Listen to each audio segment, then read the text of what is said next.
Apa kabar pemirsa? Kita berjumpa dalam Warta Parlemen, informasi aktual seputar parlemen bersama saya Yusli Hayanti.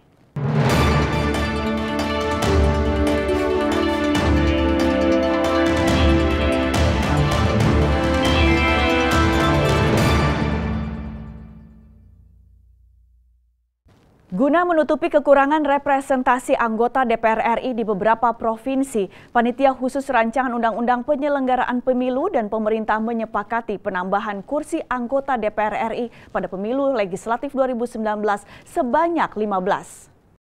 Ditemui saat menghadiri rapat paripurna DPR RI baru-baru ini, Ketua Panitia Khusus Rancangan Undang-Undang Pemilu, Lukman Edi menjelaskan, kekurangan representasi di beberapa provinsi dikarenakan kekeliruan perhitungan representasi pada pemilu sebelumnya. Jadi pemerintah dan Pansus sepakat menambah 15, tetapi distribusi 15 ini kemana saja ini masih dilakukan pembicaraan-pembicaraan dan lobby-lobby.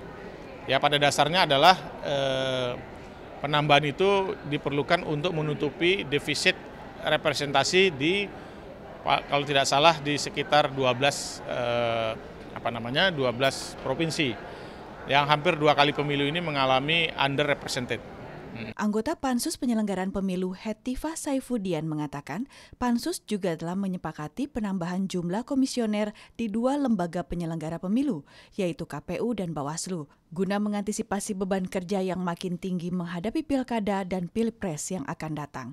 Hetifah juga berharap adanya perbaikan pengaturan keterwakilan perempuan di parlemen agar memenuhi kuota 30%. Jumlah kursi memang sudah di-reserve atau sudah diblok untuk perempuan. Nah, nanti jadi perempuan itu yang dipilih berdasarkan satu mekanisme pemilu tertentu, perempuan yang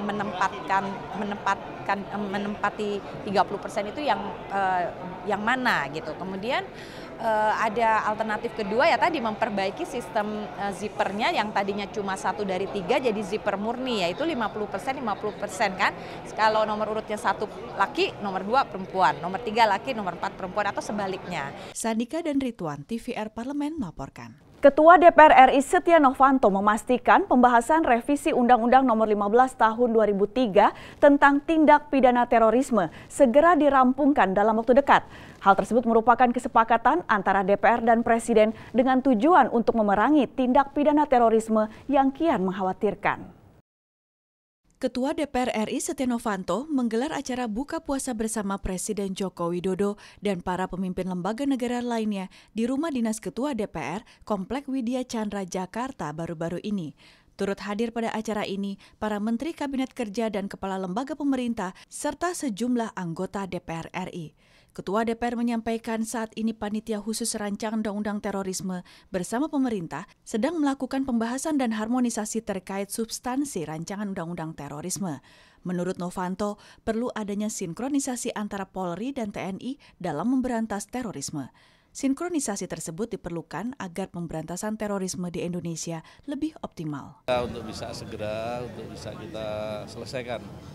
Dan juga mengenai terorisme itu juga sebaiknya memang semuanya bisa bersama-sama antara TNI dan Polri, dan ini memang semuanya kehendak pemerintah dan juga DPR bisa menjabatan ini supaya bisa selesai dengan secepatnya.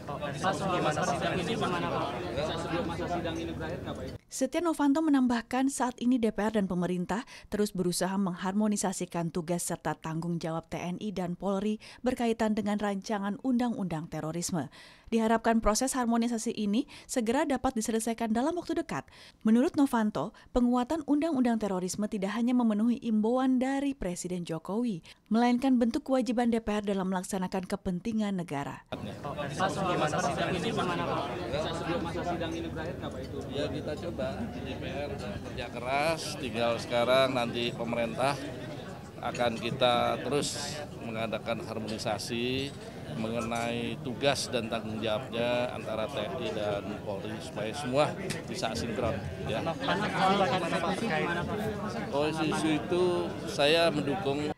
Fajar Ilhami dan Kristio, TVR Parlemen melaporkan. Terkait pencopotan Kapolres Solok, Sumatera Barat, AKBP Susmelawati Rosya beberapa waktu lalu, Komisi 3 DPR RI meyakini pimpinan kepolisian telah mengambil langkah tepat dalam merotasi personilnya untuk menegakkan hukum di Indonesia. Ditemui di Gedung Nusantara II, Gedung DPR RI Senayan, Jakarta, baru-baru ini, anggota Komisi 3 DPR RI Adis Kadir menyatakan dirinya mempercayai keputusan Kepala Kepolisian Republik Indonesia atau Kapolri Tito Karnavian sudah dilakukan dengan tepat, apalagi melalui proses yang panjang sebelum dilakukan pencopotan terhadap Kapolres Solok tersebut.